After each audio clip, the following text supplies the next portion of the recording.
Miss Love. Ako po si Kyle, 18 taong gulang. Lumaki akong palaging nasa anino ni Kuya Anton. Matangkad, palaging honor student, at laging bida sa mata ng pamilya. Wala naman akong reklamo. Nasanay na akong si kapatid ni Anton ang tawag sa akin. Pero isang bagay ang hindi alam ng kuya ko. Natikman ko ang magandang nobya niya na si Ate Samantha. Nung una ko siyang nakita, ordinaryong Sabado lang yun. Nasa sala ako at nakahiga sa sofa habang nakatutok sa cellphone ko nang dumating si Kuya Anton kasama ang isang babae. Agad akong napatingin. Grabe, ang ganda. Artistahin ang itsura. Maputing babae, mahaba ang buhok, at sa simpleng ngiti niya, parang biglang lumiwanag ang buong bahay. Ama, pa, siya nga pala si Samantha. Nobya ko, pakilala ni Kuya. Bakas sa boses ang kasiyahan. Ngumiti si Ate Samantha at magalang na nagmano kina Mama at Papa. Nang tumingin siya sa akin, saglit pa siyang ngumiti. Ikaw siguro si Kyle? Opo. Tango kong sabi. Para akong natulala. Hindi ko alam kung bakit pero ramdam ko agad na may kakaibang epekto siya sa akin. Parehas pala silang graduating na. Matalino din katulad ni Kuya Anton. Pambato si school nila, pati sa beauty contest. Lumipas ang mga araw. Halos linggo-linggo, dumadalaw si Ate Samantha. Madalas silang tumatambay ni Kuya sa may sala o kaya naman lumalabas. Ako naman, madalas sumisingit. Kunwari, kukuha ng tubig sa ref. O kaya naman ay uupo saglit sa may sofa. Hindi para makisali, kundi para lang makita siya. Minsan, dumating siya nang wala pa si Kuya. Nasa kusina ako noon. Bigla siyang dumating, dala ang isang maliit na paper bag. Hi Kyle, andito na ba si Anton? Tanong niya. Wala pa eh. Siguro pauwi na rin po yun. Sabi ko. Ganun ba?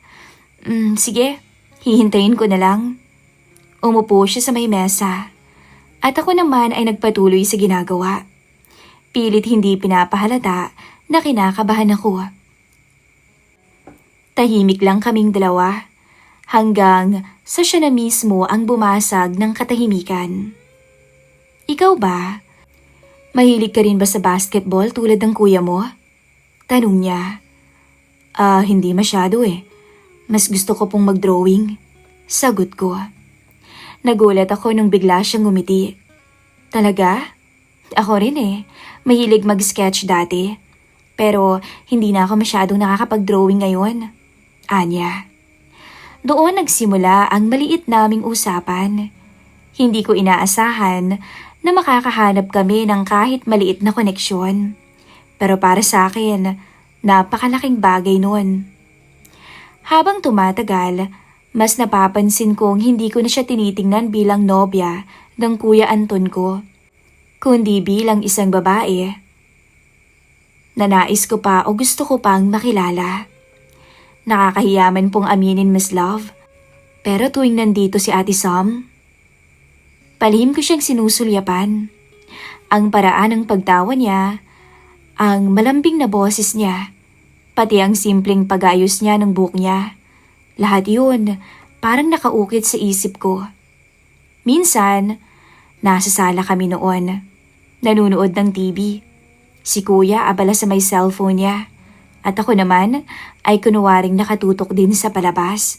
Pero yung totoo, nakatingin ako kay Ate Samantha. Nung mag-angat siya ng tingin, dumiretso yun sa akin. Saglit kaming nagkatitigan. Napahiya ako, kaya dali-dali akong umiwas ng tingin. Narinig ko na lamang siyang mahinang natawa. Isang hapon, inutusan ako ni Mama na bumili sa may tindahan. Pagkabalik ko, nasa bahay si Ate Samantha, pero wala pa si Kuya. Nasa kusina siya noon kasama ni Mama, tumutulong na maghiwa ng mga gulay. Kyle, ikaw na nga muna magpatuloy dito. Pupuntahan ko lamang ang tita Letty mo. Sabi ni Mama bago lumabas at naiwan kaming dalawa ni Ate Samantha. Tahimik akong naghihiwa ng mga gulay habang siya naman ay abala sa kamatis. Maya-maya, bigla siyang nagsalita.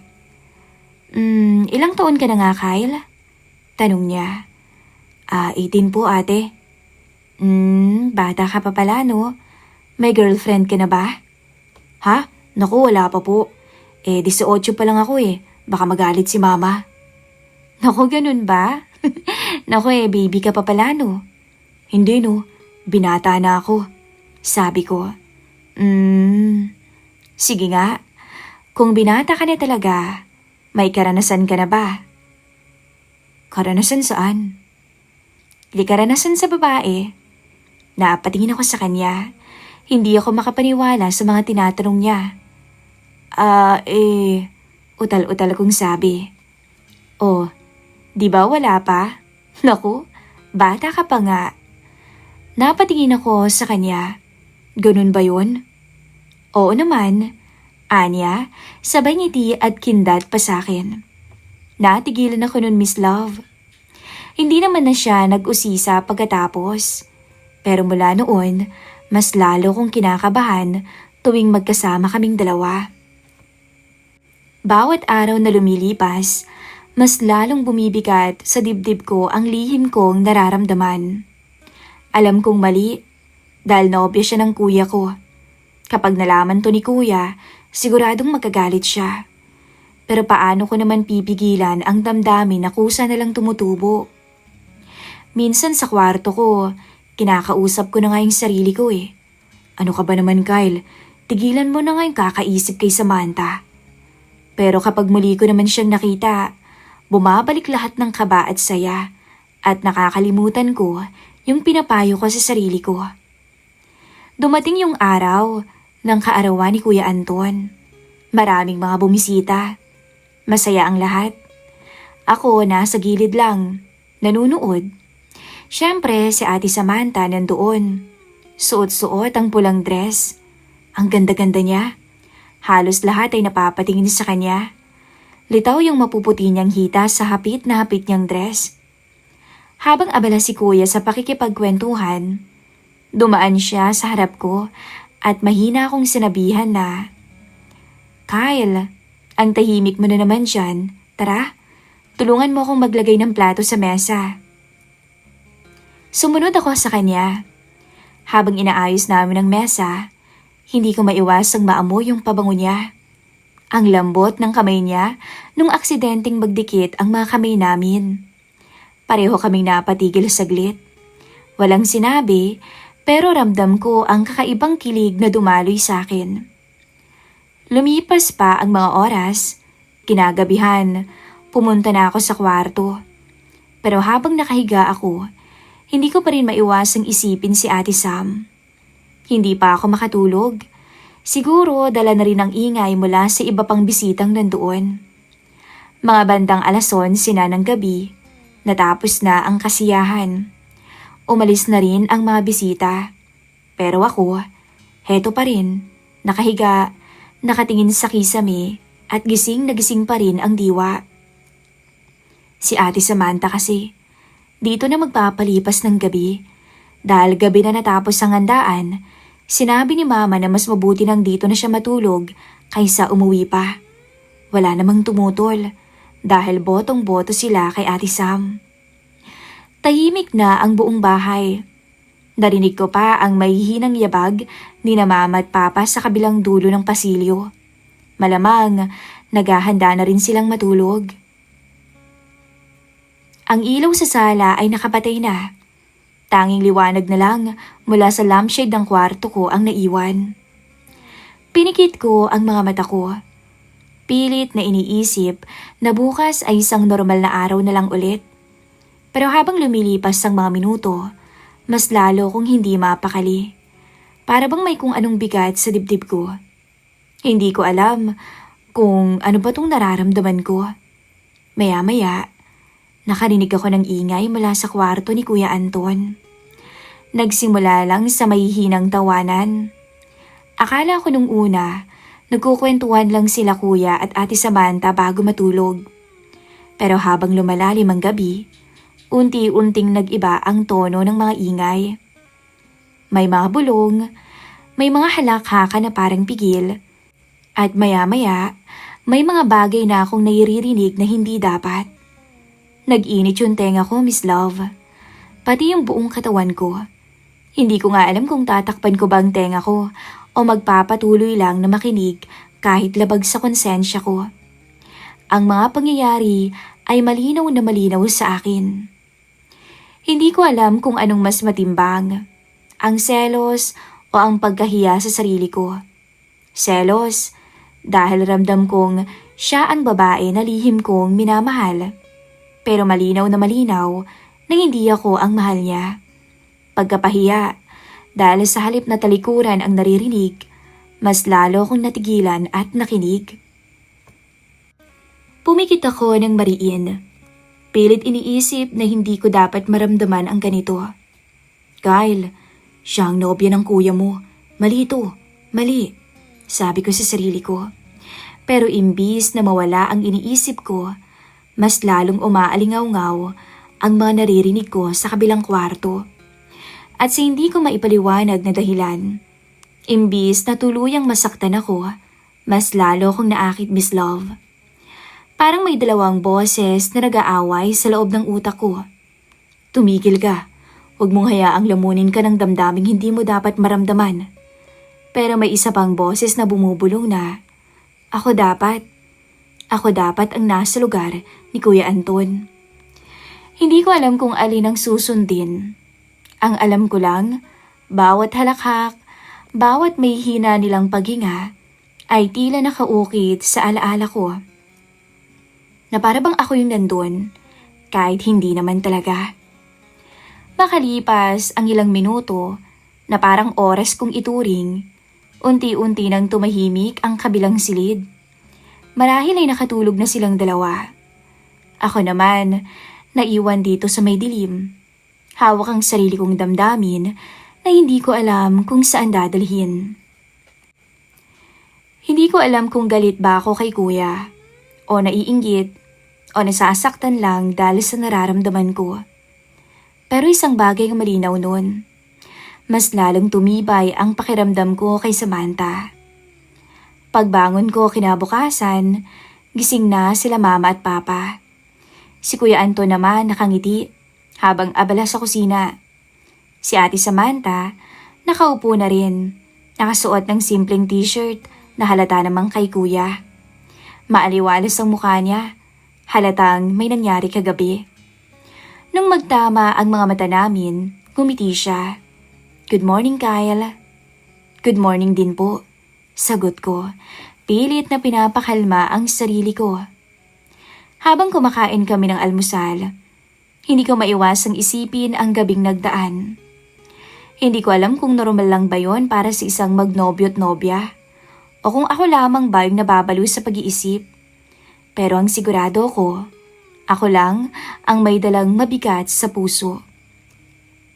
Sa kwarto ko, bago pumasok sa school, nag-isip ako. Hanggang dito na lang ba ako? Hanggang sa pagiging tagapakinig o hanggang sa lihim na paghanga na lang? Alam ko namang mali. Alam kong hindi ko dapat ipagpatuloy yung nararamdaman ko. Pero bakit parang mas lalo akong nagkakagusto sa kanya? At doon, ginawa ko ang pangako ko sa sarili ko. Hindi ako aamin. Hindi ko sisirain ang relasyon nila ni kuya. Kahit masaktan pa ako, pipiliin ko na lamang manahimik. Pero sa kaibuturan ng puso ko, alam kong ang mga pangako ko ay minsang natutunaw. Lalo na kapag nakakaharap ko si Samantha. Lumipas pa ang mga araw, Miss Love. Normal lang sa paningin ng lahat. Pero sa akin, bawat tingin ni Ate Samantha, bawat ngiti niya, ang bawat biro niya, iba yung kabayong nadarama ko. Pero alam ko naman sa sarili ko, yung narinig ko nung gabing yun, hindi na rin mawawala sa alaala ko. Sa halip na maging babala, naging apoy siya na mas lalong nagpasiklab sa damdamin ko. At simula noon, alam ko, hindi na magiging simple lamang ang lahat. Dumaan pa ang ilang mga linggo dahil naging busy kami sa eskwelahan. Sabado noon, nang pumunta si Ate Samantha. Kasama niya si Kuya, tulad ng dati. Pero may kakaiba akong nararamdaman nung dumating sila. Mas naging aware ako sa presensya niya. At para bang siya man ay napapatingin sa akin ng mas madalas. Lagi siyang nakangiti sa akin at lagi akong kinakausap. Napapansin ko rin na madalas niya na ako kung biruin. Araw ng linggo noon, may pinuntahan sila mama at papa. Si kuya naman ay nag-aya kay Ate Samantha na dito muna sa bahay. Pero mga bandang hapon noon, umalis muna si kuya. Sandali lang ako, may bibilin lang ako. Sabi niya, kaya naiwan kaming dalawa ni Samantha sa may sala. Kyle, ikaw na munang bahala kay Ate Sam mo ha, may bibilin lang ako. Sabi niya. Sige, sagot ko. Pag-aalis ni Kuya Anton, katahimikan ang bumalot sa amin ni Samantha. Tanging tunog ng orasan sa dingding yung maririnig. Kyle, ano palang ginagawa mo pag wala kang pasok? Tanong niya bigla. Binasag ang katahimikan sa pagitan naming dalawa. Nagkibit balikat ako. Minsan nagdo-drawing o kaya naman naglalaro ng PC. Sabi ko. Pwede ko bang makita yung mga drawing mo? Ngumiti siya. Parang totoong interesado. Nag-alinlangan pa ako nung una, pero tumanguri naman ako. O sige, sa kwarto ko. Pagpasok namin sa silid ko, doon ko pinakita ang mga ilang sketchbook ko. Tumabi siya sa akin noon habang binubuklat yung mga pahina. Amoy na amoy ko yung pamilyar niyang pabango. Banayad, hindi matapang, pero nakaka-addict. Ang galing mo naman pala, Kyle eh. Bakit hindi mo pagpatuloy? Pwede ka bang maging architect o designer? Sabi niya. Ngumiti ako, pero sa loob-loob ko, hindi ko alam kung paano tatakpan ang kaba. Ang lapit-lapit niya kasi. Ramdam ko yung init ng braso niya sa tabi ko. Alam mo, bulong niya habang nakatitig sa isa kong drawing na isang babae. Parang ako to. Napalunok ako bigla nun, Miss Love. Totoo naman eh, siya yun. Siya yung naging inspirasyon ko sa maraming sketches ko. Pero hindi ko naman kasi inaasahan na mapapansin niya. Baka. Sagot ko at hindi umaamin. Huminto siya noon sa pagbubuklat at tumingin ng diretso sa akin. Ikaw ba, Kyle? May tinatago kang hindi sinasabi? Parang biglang huminto yung oras. Hindi ko alam kung anong sasabihin sa kanya. Gusto kong umamin pero natatakot naman ako sa magiging resulta. Kaya nanahimik na lamang ako. Ngumiti siya. Parang may kakaibang lambing sa ngiti niyang yun. Alam mo, tahimik ka palagi. Pero minsan, nararamdaman ko na marami kang gustong sabihin sa akin. Aminin mo nga sa akin, Kyle. May gusto ka sa akin, no? Malandi pa niyang sabi. Nagulat ako nung bigla niyang hawakan ang kamay ko. Walang salita, basta marahan lang niyang pinatong ang kamay niya sa akin. Ramdam ko yung malambot na balat niya at para ba akong nakuryente. Ate Samantha, may hina akong bulong na para bang ayaw kong marinig ng kahit na sino. Shh, sagot niya. Inilapit pa yung sarili niya sa akin. At bago pa ako makaisip kung tama o mali, naramdaman ko na lamang yung labi niya sa labi ko. Isang halik na nagsimula sa kaba, pero unti-unting naging mas malalim. Hindi ko na alam kung paano ako nakasabay. Basta ang alam ko, ang tagal kong inasam na mangyari to. At ngayon, nandito na, parang panaginip. Wala ka pang karanasan, di ba? Gusto mo, ako ang una? Pero wag mong ipagsasabi. Sikreto lang natin to, ha? Okay. Sabi ko na lamang na napatango-tango pa. Habang lumalalim ang palitan naming dalawa, nakalimutan ko lahat, pati si Kuya Anton. Tanging siya lamang ang nasa isip ko. Ang kamay niya na nakayakap sa batok ko. Ang kamay ko naman, hindi ko alam kung saan nilalagay, hanggang sa marahan ko yung hinaplos sa likod niya. Huminto siya sandali. Hingal na hingal. Kyle, kalma ka lang, Sabi niya dahil mukhang ninenervyos na ako. Mula sa kama, napahiga na siya. Hindi ko maipaliwanag yung bilis ng tibok ng puso ko. Para bang lahat ng iniisip ko noon na puro pangarap lang, ngayon ay nagiging totoo na.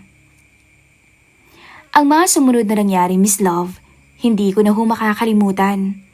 Ang bawat aplos niya, ang bawat pagtingin niya sa akin, lahat yun ay parang apoy na nagbigay ng init na matagal ko nang hinahanap.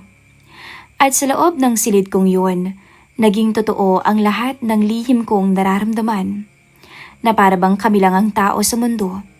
At kahit ilang minuto lamang yun, pakiramdam ko walang katapusan. Nung matapos, parehong tahimik lang kami. Nakahiga siya, nakapikit, habang ako naman ay nakatitig lang sa kisame. Hindi ko alam kung anong iisipin ko noon. Masaya ba ako o natatakot? O baka pareho? Maya-maya bumangon siya at inayos ang buhok niya. Tumingin siya sa akin at marahang ngumiti. Kyle, wala kang nakita, wala tayong ginawa. Naiintindihan mo, di ba? Tumango ako. Oo ate, oo, sabi ko. Bago siya lumabas ng kwarto, huminto pa siya sa may pintuan at muling tumingin sa akin. Ngumiti siya ng nakakaloko. Tapos sinabi niya, pero alam mo Kyle, walang-wala ang kuya mo sa'yo ah. At iniwan na lang niya akong nakatulala at walang nasabi. Pagbalik ni kuya, parang wala lang. Normal ulit ang kilos ni Ate Samantha. Nakangiti at nagkukwentuhan lamang sila. Ako naman, pinilit kong maging natural. Pero sa loob-loob ko, alam kong may nangyari at hindi biro yun. Alam kong mali, alam kong kasalanan to. Pero isang bagay ang malinaw. Hindi ko na kayang itanggi. Nauhulog ako kay Ate Samantha. Lumipas pa po ang mga araw. Naging normal na ulit ang lahat. Pilit kong kinalimutan ang mga nangyari, pero ang ihirap. At isang gabi, matapos ang hapunan, ay pumasok na sa kwarto si Kuya Anton at si Ate Samantha. Wala kasi nun si Mama at Papa. Umuwi sa probinsya at 3 araw silang mawawala. Kaya naman malayang magagawa nila Kuya lahat ng gusto niya. At isa na roon, ang patulugin gabi-gabi doon si Ate Sam. Pangalawang gabi na ni Samantha sa bahay. At bandang 10:00 noon ng gabi, ako na lamang ang naiwan sa may sala. Maya-maya lang, bumaba si Samantha. Nakangiti, hawak ang isang baso ng tubig. Kyle, hindi ka pa natutulog? Tanong niya. Hindi pa, may tatapusin pa ako eh. Lumapit siya at umupo sa may tabi ko. Ang bango-bango niya. Nilapag niya yung baso sa mesa at bahagyang lumapit pa. Alam mo, Kyle? Anya, tapos ngumiti. Minsan naiisip ko, ano kayang iniisip mo tuwing tinitingnan mo ko? Naalala mo kaya yung nangyari sa atin o hindi? Hindi ko siya nasagot agad. Kinabahan kasi ako bigla. Marahan niyang hinawakan yung kamay ko. Huwag ka nang magkunwari. Alam ko, na mismo no. Nagulat ako. Ate Sam, nilapit niya yung mukha niya. Shh, huwag ka nang maingay. Doon na ako napasandal sa may sofa. At siya na mismo ang lumapit sa akin at hinalikan ako. Hindi matagal na halik, pero mainit at matamis. Ako pa nga yung nag-aatubili. Siya yung nagpilit. Relax. Relax ka lang, Kyle. Okay? Ako nang bahala. Bulong niya. Mapanukso ang tono. Pero, huli na to ha. Ang kuya mo kasi tinulugan ako kaagad. Tumawa siya ng mahina. Idinikit pa ang noo niya sa noo ko. Si kuya. Alam ko, huwag mo muna siyang alalahanin. Mahal ko ang kuya mo. Seryoso ako doon. Anya na seryosong tingin sa akin bago muling ngumiti. Pero bilang kapatid ka niya at alam kong wala ka pang alam. Kaya pinagbigyan na kita. Basta secret lang natin to ha, Kyle? Hindi dapat malaman ng kuya mo. Parang huminto ang mundo ko sa mga sinasabi niya. Hindi ko alam kung maiiyak ba ako o matutuwa. Sa loob-loob ko parang panaginip ang nangyayari. Hindi na siya naghintay ng sagot. Siya na mismo ang humila sa akin ng marahan. At nung gabing yon, Miss Love, nangyari ulit sa pangalawang pagkakataon. Hindi lang halik o hawak sa kamay. Taimtim, tahimik pero matindi. Habang sa kabilang kwarto ay natutulog si Kuya Anton. Hindi ko na alam kung ilang minuto na nagtagal. Basta ang alam ko lang, ang bawat bulong niya ay tumatak sa alaala ko. Matapos ang lahat, umupo siya. Inayos ang buhok at huminga ng malalim. Pagkatapos ay tumingin siya sa akin. Alam kong bawal to. Pero ayokong isipin mo na ginagamit kita ha? Pinagbigyan lang kita. Kasi nakikita ko kung paano ka tumitingin sa akin. Gusto kong maranasan mo bago ka naman makahanap ng totoong para sa'yo, Kyle. Pero dito lang. Hanggang dito na lang. Tumango-tango ako. Hindi ko alam kung paano sasagutin yun. May mga salitang gusto kong sabihin na gusto ko siya, na mahal ko siya, na sana ako na lang. Pero pinigilan ko yung sarili ko. Naiintindihan ko siya. Mahal niya si kuya. At ako ay isang lihim lang. Bago siya umalis, yumuko siya at hinagkan pa ako ulit sa pisngi. Yung secret natin ha? Huwag mong ipapaalam kahit kanino. Pili ang bulong niya ulit sabay kindat. Pagkatapos niyang umakyat, naiwan akong nakaupo. Nakatingin sa kamay kong nanginginig. Ang kwarto ko, ang bahay namin, lahat ay pareho pa rin sa panlabas, pero sa loob ko, iba na. Wala na akong maibabalik sa dati. Kinabukasan, parang wala lang. Masigla si Samantha. Habang nakikipagkwentuhan kay Kuya Anton sa mesa, nakangiti na para bang wala lang. Ako naman, nakaupo sa may gilid at tahimik, dala-dala ang lihim ng gabing yun. At doon, alam kong yun na ang huli. Hindi na dapat maulit. Kasi kahit ano pang pili ang biro o kapilihan, may mga damdamin na masyado ng mabigat para ipagpatuloy. Miss Love, ilang taon na rin ang lumipas mula nung mangyari ang karanasan kong ito kay Samantha. Graduate na sila ni Kuya at may magaganda na ring trabaho. Pero kahit ilang taon na ang lumipas, hinding-hindi ko siya makakalimutan. Ang gabing ang nobya ng kuya ko ang mismong nagbukas ng pinto para sa akin. At sa parehong gabi rin ay tinatakan niya ako ng isang lihim na pag-ibig na bawal. Hanggang dito na lamang po, Miss Love, ang aking lihim na confession. Ako po ulit, si Kyle. Maraming salamat po, Miss Love, sa pag-ere ng aking maiksing kwento.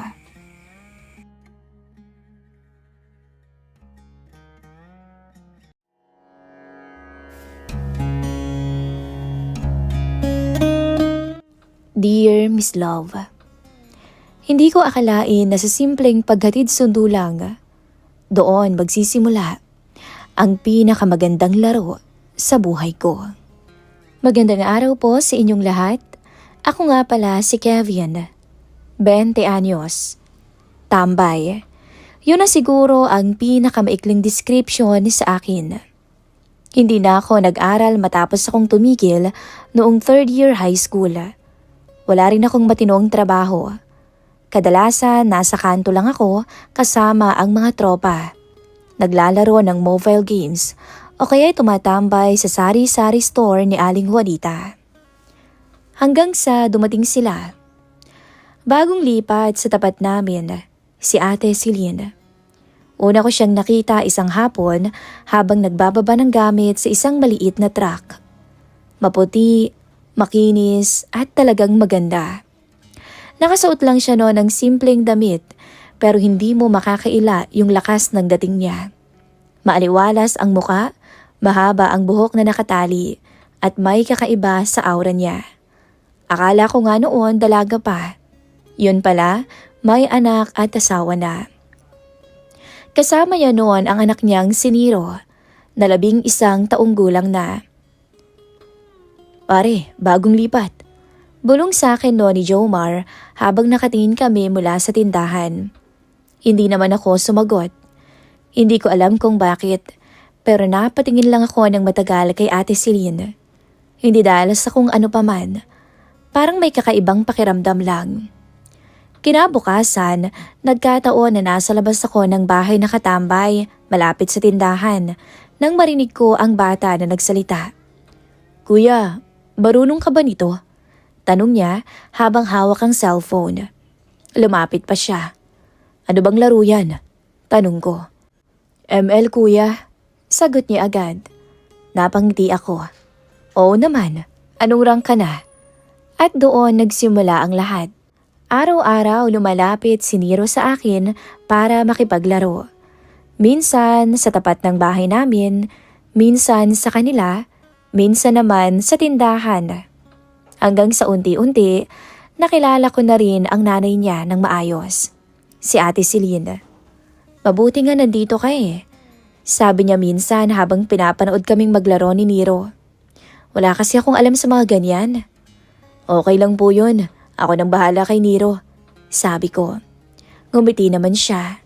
Napakasimple lang ng ngiti niya pero hindi ko maipaliwanag kung bakit parang tumatagal yun sa isip ko. Lumipas ang mga araw, naging routine na namin ni Nero ang maglaro tuwing hapon. May oras lang din kasi ang paggamit niya sa cellphone. Hanggang sa isang beses, inabot kami ng gabi sa kanila. Kevin, tawag ni Ate Celine mula sa may kusina. Kumain ka na ba? Hindi pa ho, sagot ko. Halika na, sabay ka na sa amin. Doon ako medyo nailang. Okay lang ho, hindi na po. Halika na. Putol niya, pero may lambing sa tono. Huwag ka nang mahiya. Umupo naman ako sa may hapag kasama nila. Simple lang naman ang ulam. Pritong isda at gulay. Pero ewan ko ba? Parang ang sarap kumain, lalo na't maganda ang kaharap mo. Habang kumakain kami, napansin ko yung katahimikan niya. Siya nga ho pala, Ate Celine. Nasaan ho ang asawa ninyo? Tanong ko bigla. Saglit siyang tumigil sa pagkain. Wala siya eh. OFW sa Saudi. Tumango ako. Kaya ho pala. Sanay na rin, sabi pa niya. Pero may bahid ng lungkot ang mga mata. Hindi ko na tinuloy yung usapan, pero simula noon, parang mas naging maingat ako sa kanya. Isang umaga, habang nasa labas ako, nakita ko siyang may inaayos sa tricycle nila. Lumapit naman ako. Ate Celine, may problema po? Kevin, sabi niya. Hindi ko kasi alam paano to gamitin eh. Tiningnan ko naman yung tricycle. Ayos naman at mukhang hindi naman sira. Hindi ko alam kung saan ako kumuha ng lakas ng loob, pero bigla akong nagsalita. Marunong naman akong mag-drive ate. Napatingin siya sa akin. Talaga? Oo naman, kung gusto niyo eh. Warm up ko na lang to pag pumupunta ako dito para hindi naman masira. Para pagdating ng asawa niyo eh, maayos pa. Sayang naman kasi kung ititenga lang dito at hindi rin naman gagamitin. Saglit siyang natahimik, parang nag-iisip. Tapos ngumiti. Kung gusto mo naman, edi ikaw na lang ang maghatid sundo kay Nero. Parang natigilan ako. Ho? Babayaran kita. Dagdag niya. Kesa naman nakatambay lang yung tricycle, di ba? At least magagamit mo pa. Kung may pupuntahan ka, pwede mo lang hiramin. Hindi ko agad alam ang isasagot. Hindi naman dahil sa pera, kundi dahil sa idea na araw-araw ko siyang makikita. Okay lang naman po sa akin, Sagot ko sa huli. Simula noon, nagbago ang routine ko. Tuwing umaga, ako na ang naghahatid kay Nero sa school. Tuwing tanghali, sinusundo ko rin siya. Minsan, sinasamahan pa kami ni Ate Celine papunta o pabalik, lalo na pag may meeting sa school.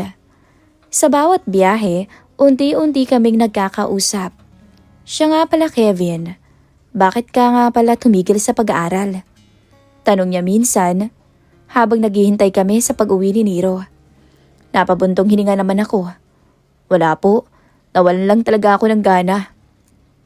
Sayang naman, sabi pa niya. Mukha ka namang matalino. Napangiti ako kahit papaano. Hindi po totoo yun, mukha lang. Napatawa siya. Totoo, sagot niya. Doon ko unang narinig yung tawa niya ng ganun. Hindi malakas pero nakakabighani. At mula noon, parang may nabuo sa pagitan naming dalawa. Hindi ko pa maipaliwanag kung ano. Hindi siya basta kapitbahay lang. Hindi siya basta nanay ni Nero. At ako, dahil sa bawat araw na magkasama kami, ramdam kong may nagsisimulang laro sa pagitan naming dalawa. Isang laro na hindi ko pa alam ang patutunguhan. Pero sigurado ako sa isang bagay. Hindi na ito simpleng paghatid sundo lamang sa anak niya. Monday noon, nang mas maaga akong gumising kaysa sa nakasanayan ko. Hindi ko rin alam kung bakit pero parang may kakaibang excitement sa loob ko. Siguro dahil sa bagong routine. Yung paghatid ko kay Nero araw-araw. At yung araw-araw na makikita ko naman ang nanay niya. Maaga kaming umalis ni Nero noon dahil may flag ceremony sila sa school. Medyo malayo rin kasing school niya kaya kailangan talagang agahan. Tahimik lang si Nero noon. Ako naman ay nakatutok lang sa daan. Malamig ang hangin at mukhang uulan pa. Kuya Kevin, baka umulan na. Sabi niya. Oo nga buti na lang maaga tayong dalawa para di ka mabasa. Sagot ko. Pagkatapos ko siyang maihatid, paalis na sana ako nang maramdaman ko naman ang unang patak ng ulan. Hindi pa ako nakakalayo, bigla nang bumuhos ng malakas. Wala na rin akong choice kundi magpatuloy. Ilang minuto lang ang nakalipas, basang-basa ng t-shirt ko. Buti na lang talaga na ihatid ko si Nero. Bulong ko sa sarili ko. Pagdating ko sa bahay nila, napansin kong bukas ang pinto at nandun siya, si Ate Celine. Nakatayo sa may pintuan, parang hinihintay talaga ako. Pagkakita niya sa akin, agad siyang nagulat. Naku Kevin, basang-basa ka na. Napangiti ako kahit nanginginig na ng kaunti. Ayos lang ho, inabutan na ng ulan sa daan eh. Halika, pumasok ka muna. Sabi niya sabay hila sa akin papasok.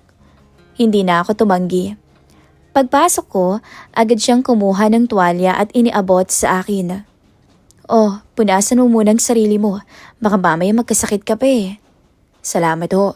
Sagot ko habang pinupunasan ang buhok ko. Pero hindi pa rin sapat. Ramdam ko pa rin yung lamig sa katawan ko. Tumingin siya sa akin mula ulo hanggang paa. Alisin mo na muna yung damit mo. Basang-basa ka. Heto ang damit ni Greg. Isuot mo muna. Parang natigilan ako sa sinabi niya. Huwag ka nang mahiya. Putol niya. Pero kalmadong boses. Ako lang naman ang nandito. May abs ka siguro no kaya nahihiya ka. Sabi pa niya. Wala na akong nagawa. Daan-daan kong kinalas ang t-shirt ko. Pilit kong iniiwas ang tingin ko sa kanya. Pero sa gilid ng mga mata ko, napansin kong napatitig siya sa akin. Hindi ko alam kung anong klaseng tingin yun. Hindi ko maipaliwanag. Pero ramdam ko ang kakaibang init sa pagitan namin. At dahil doon, hindi ko maiwasang mapalunok. Dahil sa natuyo bigla ang lalamunan ko. Tahimik lang ang buong sala. Ang tanging maririnig lamang ay ang ulan sa bubong. Salamat po sa damit. Sabi ko para mabasag ang katahimikan. Ayos lang, sagot niya. Pero hindi pa rin niya inaalis ang tingin niya. Doon nagsimula yung kakaibang pakiramdam. Hindi na lang basta awkward. May halong tensyon na hindi ko maintindihan. Kape ka muna, sabi niya bigla. Sabay talikod papunta sa may kusina. Maaga pa naman. Napabuntong hininga ko ng kaunti. Sige ho. Umupo ako sa may mesa habang pinapanood siyang magtimpla ng kape. Simple lang ang kilos niya pero hindi ko maiwasang mapatingin sa kanya. Lalo na sa suot niya noon.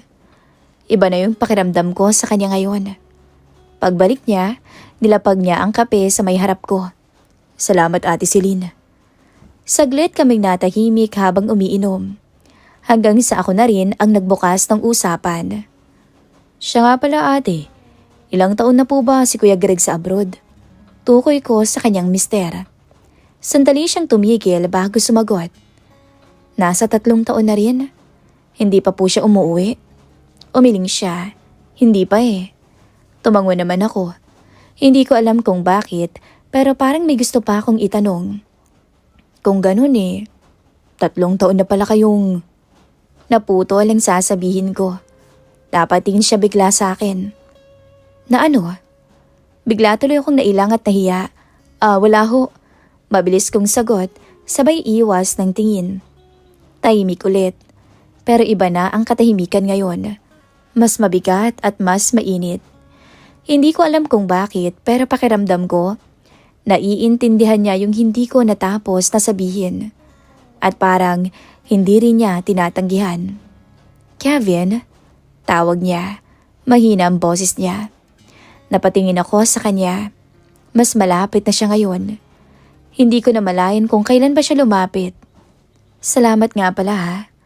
Sabi niya, sa pagtulong mo kay Nero. Wala po yun Ate Celine. Sagot ko pero halos pabulong na rin. Magkalapit na kami ngayon. Sobrang lapit. Ramdam ko yung init ng hininga niya. Ikaw ba? Bukod sa tambay ka may pinagkakaabalan ka bang iba? May girlfriend ka ba? Tanong niya. Ramdam ko yung bilis ng tibok ng puso ko. Hindi ko na alam kung anong tama o mali dahil ganun kami kalapit ngayon sa isa't isa. Wala nga ho Ate Celine. Walang nagkakamali. Siguro kasi madalas ang hanap nila may maganda o maayos sa trabaho. At siguro, yung guwapo. Hinawakan niya noon ang braso ko. Bakit? Guwapo ka kaya, Kevin? At ang laki ng muscle mo, ha? Ano bang ginagawa mo? Nag-gym ka ba? Tanong niya. Hindi ho. Construction worker ho. Kargador. Minsan, pwede ring tagapagtanggal ng uhaw ng naiwang asawa. Basta gusto ng babae. Sabi ko. Hindi ko alam ba't ko nasasabi ang mga yon. Basta ang alam ko lang noon, hindi ko mapigilan ng sarili ko, Miss Love. Kung ganoon, pwede ka palang magtrabaho sa akin habang walang asawa ko, no? Biro pa niya. Oo naman, basta tawagin mo lang ako kung may ipapatrabaho ka sa akin.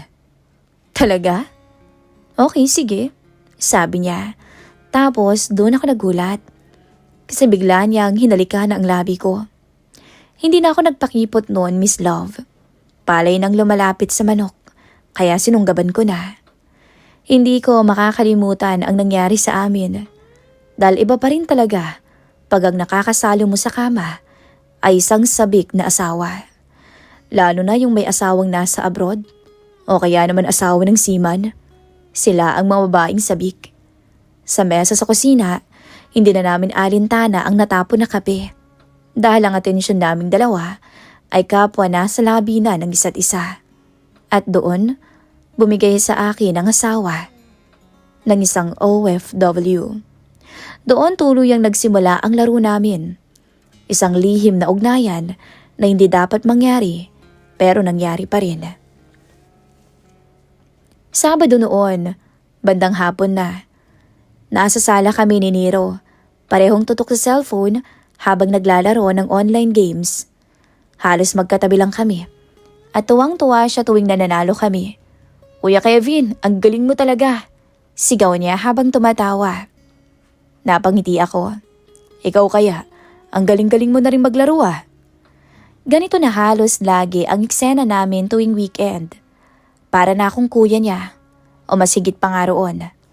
Habang abala kami, Napansin kong dumaan si Ate Celine mula sa may kusina.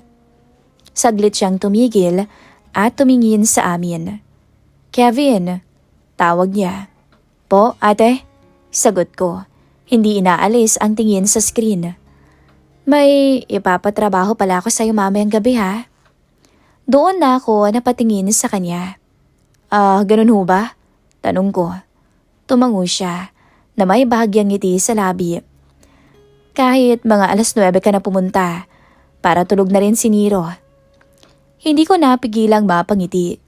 "Ganun ba? O sige Ate Celine, ako nang bahala." Hindi na niya ako sinagot pagkatapos. Tumalikod na lang siya at naglakad papunta sa kwarto. Pero sapat na yung tingin na yon para maintindihan ko. Buong hapon, kahit naglalaro kami ni Nero, aminado akong lutang na ako. Paulit-ulit kasi sa isip ko yung sinabi ni Ate Celine. Eksaktong 9:00 ng gabi. Nandun na ako sa harap ng bahay nila.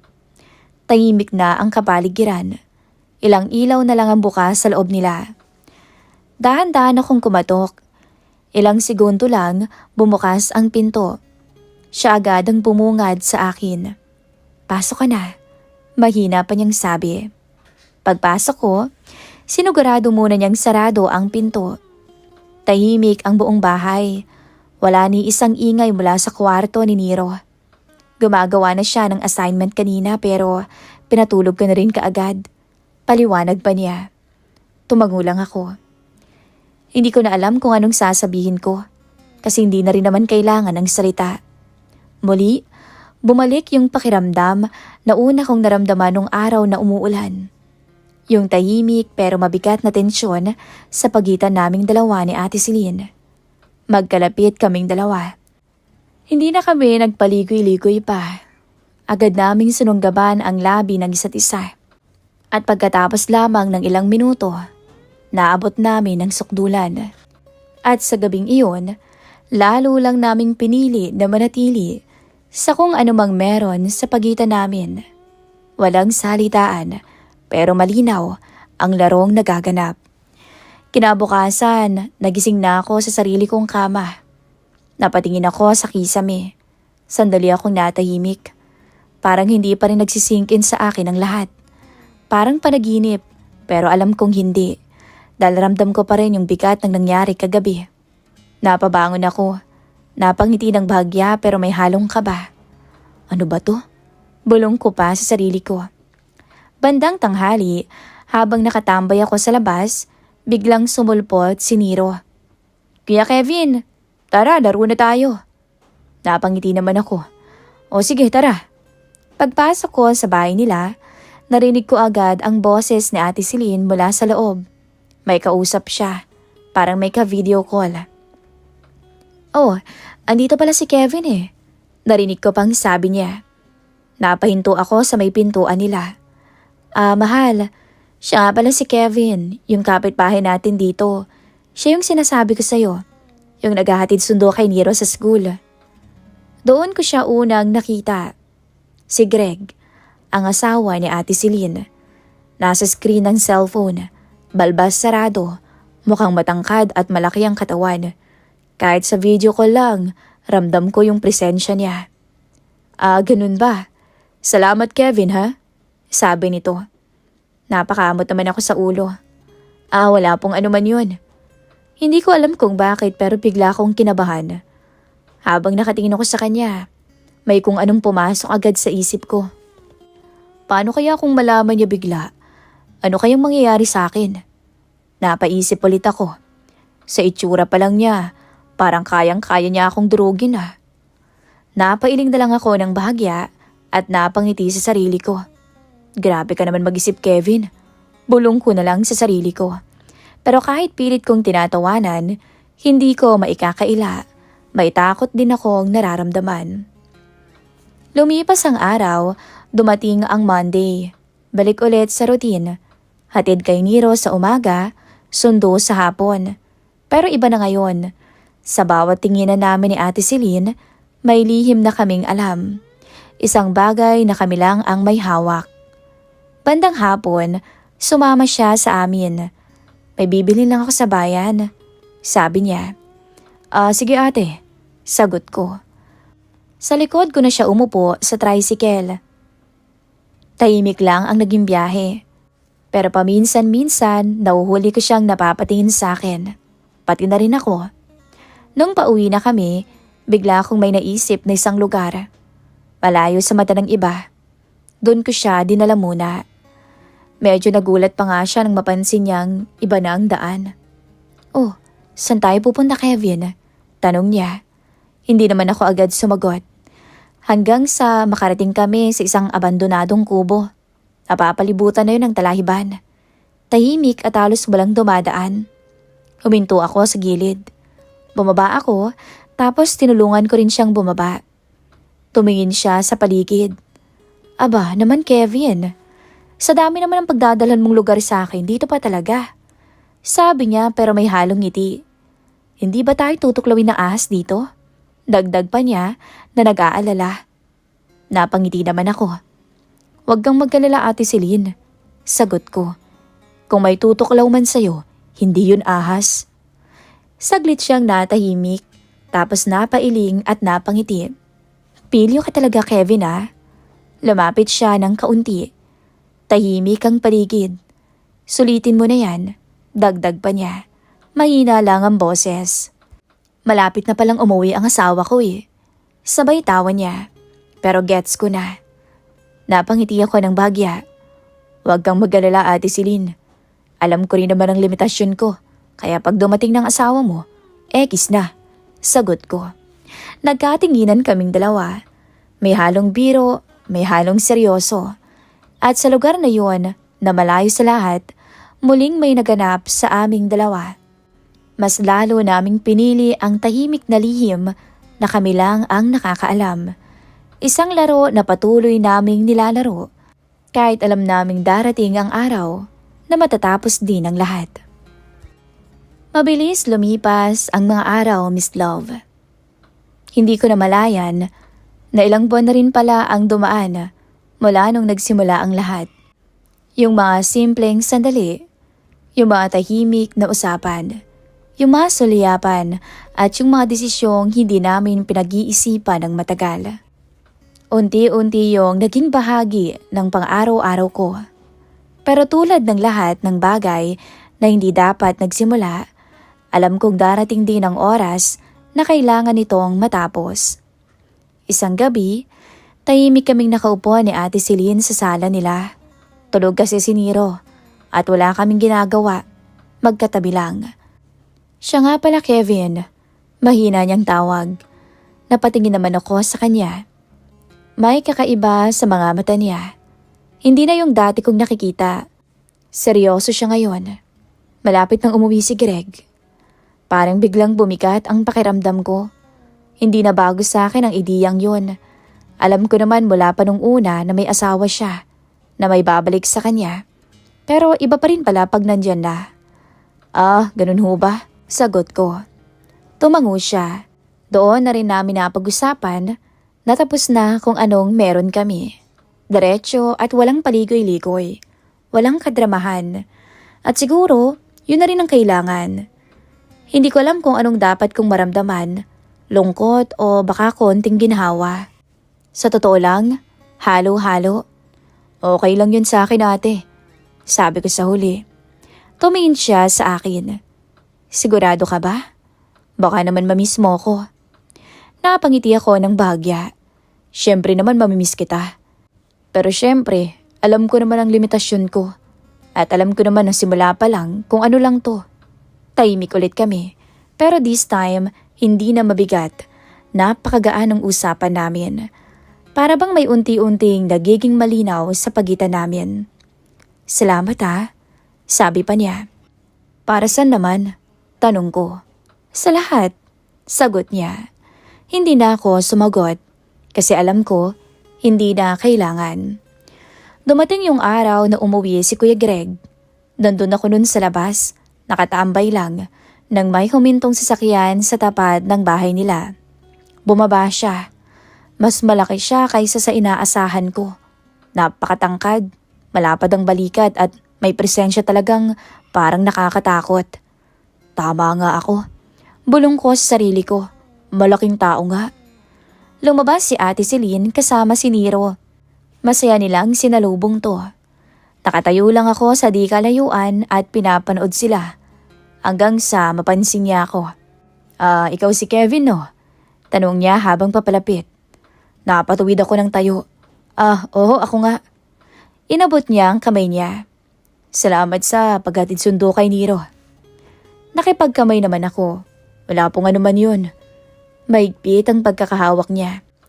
Ramdam ko yung lakas. Sa loob-loob ko napaisip ako. Kung malalaman niya lang, kawawa siguro ako. Pero hindi. Hindi niya malalaman at hindi niya kailanman malalaman. Lumipas pa ang mga linggo, Miss Love. Nagbago ang takbo ng araw ko. Dahil bakasyon na sa school, wala nang hatid sundo. Pero paminsan-minsan, tumatambay pa rin naman ako sa kanila. Pareho pa rin ng dati. Naglalaro kami ni Nero, nagkukwentuhan, nagtatawanan. Wala namang nagbago. Si Ate Celine, ganun pa rin naman ang pakikitungo sa akin. Maayos at magaan. Pero wala na yung mga sulyapan. Wala na yung mga sandaling tahimik pero may ibig sabihin. At ako, tanggap ko naman yun. Minsan habang naglalaro kami ni Nero, napapatingin ako sa kanya mula sa malayo. Abala siya sa mga gawaing bahay. Normal, parang wala nang bakas ng lahat ng nangyari. At siguro, yun ang tama. Isang hapon, matapos naming maglaro ni Nero, nagpaalam na ako. Uwi na ako ate, sabi ko. O sige, ngumiti siya. Simpleng ngiti pero sapat na. Habang naglalakad ako pa uwi, napabuntong hininga ko. Hindi dahil sa lungkot, kundi dahil sa pagtanggap. May mga bagay talaga na dadaan lang sa buhay mo, hindi para manatili, kundi para mag-iwan ng alaala. At yung laro namin ni Ate Celine, isa na yun. Hindi perpekto, hindi tama, pero totoo. At mananatili yun sa akin, hindi bilang pagkakamali, kundi bilang parte ng kwento ng buhay ko. Isang lihim na ako lang ang nakakaalam. At siya. At kahit gaano pa katagal ang lumipas, hindi na yun mabubura sa alaala ko. Tahimik ko na lamang tong dadalhin habang buhay. Ito po ang aking kwento ng karanasan. Hanggang dito na lamang po. Muli, ako po si Kevin. Maraming salamat Miss Love sa pag-share ng aking kwento ng buhay.